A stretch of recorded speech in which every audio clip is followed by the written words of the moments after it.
This next story stinks in more ways than one. Police in South Lake near Dallas are looking for a porta potty pyromaniac who set off some powerful fireworks inside a portable bathroom at a Dallas area business complex. We begin this morning with some new details on what led up to last week's SWAT standoff at the National Guard Armory on Thanksgiving Day. A long standoff in Houston has come to an end after the suspect accused of shooting and injuring 3 Houston police officers is now in custody. Don't even bother doing a full face of makeup. The dust is natural contour. Shelby, I'm lost in the sauce after that story. I'm lost in the sauce. Did you get lost in the sauce? I did, and I've never wanted pizza more. This weather is downright bone-chilling. Quite frankly, miserable out here. If the bond is passed tonight, it would pay for 13 street improvement projects. They should be at my waist when they're only at my knee, and they're still pretty dry.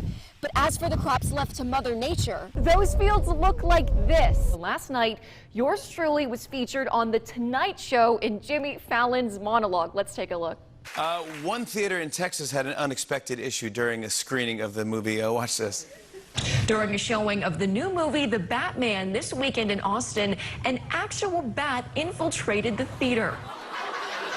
During the pandemic, TikTok saw a huge increase in popularity around the world. And according to Twitter data, Texas is actually the top consumer of TikTok in the country. We're here at a recreation of the classic Addams Family Mansion, which you can book a stay in starting now. As of this morning, several injuries have been reported from these severe storms, and the Grayson County Emergency Management has said they've learned of 1 tornado-related fatality. Those same systems even bringing us in West Texas some heavy winds, dust, and a bit of rain yesterday. And officials have confirmed that SWAT Commander Josh Bartlett was killed in this standoff, and behind me, the SWAT situation continues 9 hours later. And the best part, no more no swabs. It all comes down to your saliva. Red Raider Nation's Mason Horodisky is getting us all ready for that, and he joins us live now from the Chase Center in San Francisco.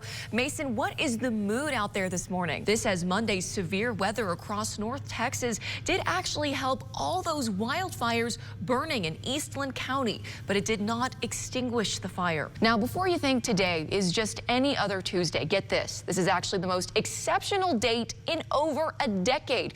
It's 2/22/2022, leading some to make the joke that it's Tuesday. It's also a palindrome day, meaning the date is the same forward and backwards. I mean, to quote the famous philosopher Beyonce, who run the world, girls. Texas Tech football staffer Kirk Bryant is looking for love, and so he'll be one of the bachelors on the latest season of The Bachelorette. Tonight, he came home to show off his new movie here on the red carpet behind me. She wasn't going to let them go without a fight. She actually chased them, and when she caught up with them, they shot her. Investigators say they're working very hard to find that suspect, not just to hold them accountable for the murder of a teenager, but also to provide the grieving family some much-needed closure. You have to have at least 2 to 3 seats between you and another person in the theater. And don't worry about getting up again for snacks. They're not doing free refills anymore. And if you play your cards right, just one of these could mean tons of these. I'll even take off the Band-Aid. So you can't even see where they put the needle in. It was that fast and that painless. Just take a look at this. With enough practice, even I can shoot a bullseye.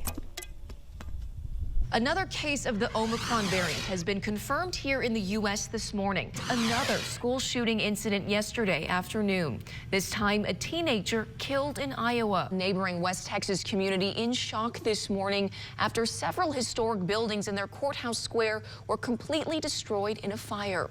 Multiple fire departments responding to help when the fire started at about 5 this morning. This next story about a bizarre weather phenomenon in East Texas isn't a joke, even though it does sound kind of fishy.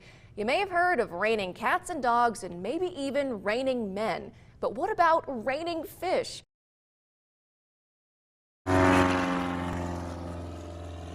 It's time for takeoff for these 12 cadets from the U.S. Air Force Academy. You just create your own roller coaster. For over 30 years, the Academy has been sending its sailplane racing team to Littlefield, about 45 minutes northwest of Lubbock.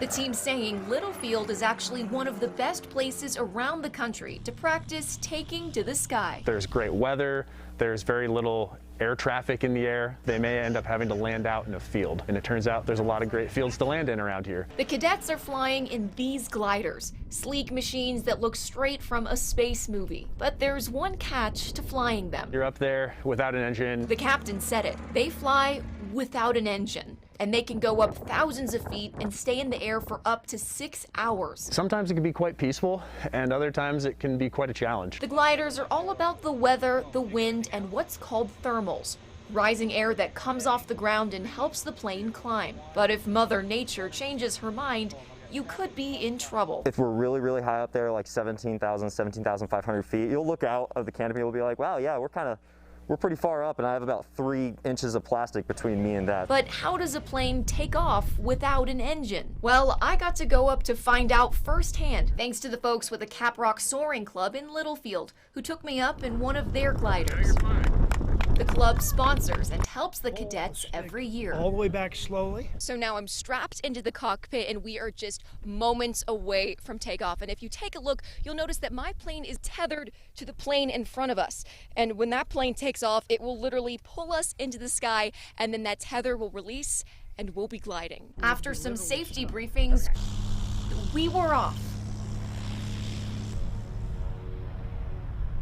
We are now 1,500 feet above the ground and climbing. Take a look, you can see all these fields below. It's pretty cool stuff. Up here, all you can hear is the wind. No engine noise, no screeching jet. The Air Force Academy uses glider training to teach future pilots the fundamentals of flying. Extremely rewarding. Coming back after a 5-hour flight, you're like, wow, I did that by myself. 21-year-old Walker Carroll's father also attended the Air Force Academy. He trained in Littlefield 32 years ago just like this, and he came back to cheer on his son. I almost feel like I'm a member of the team again. 2 generations learning to soar in Littlefield, Texas. The residents of the neighborhood where Bartlett was killed also sending support to his family tonight, and they recall harrowing scenes as they watch the deadly situation unfold. It's a terrible feeling in my heart that this had to happen. My heart is broke. My heart is broken.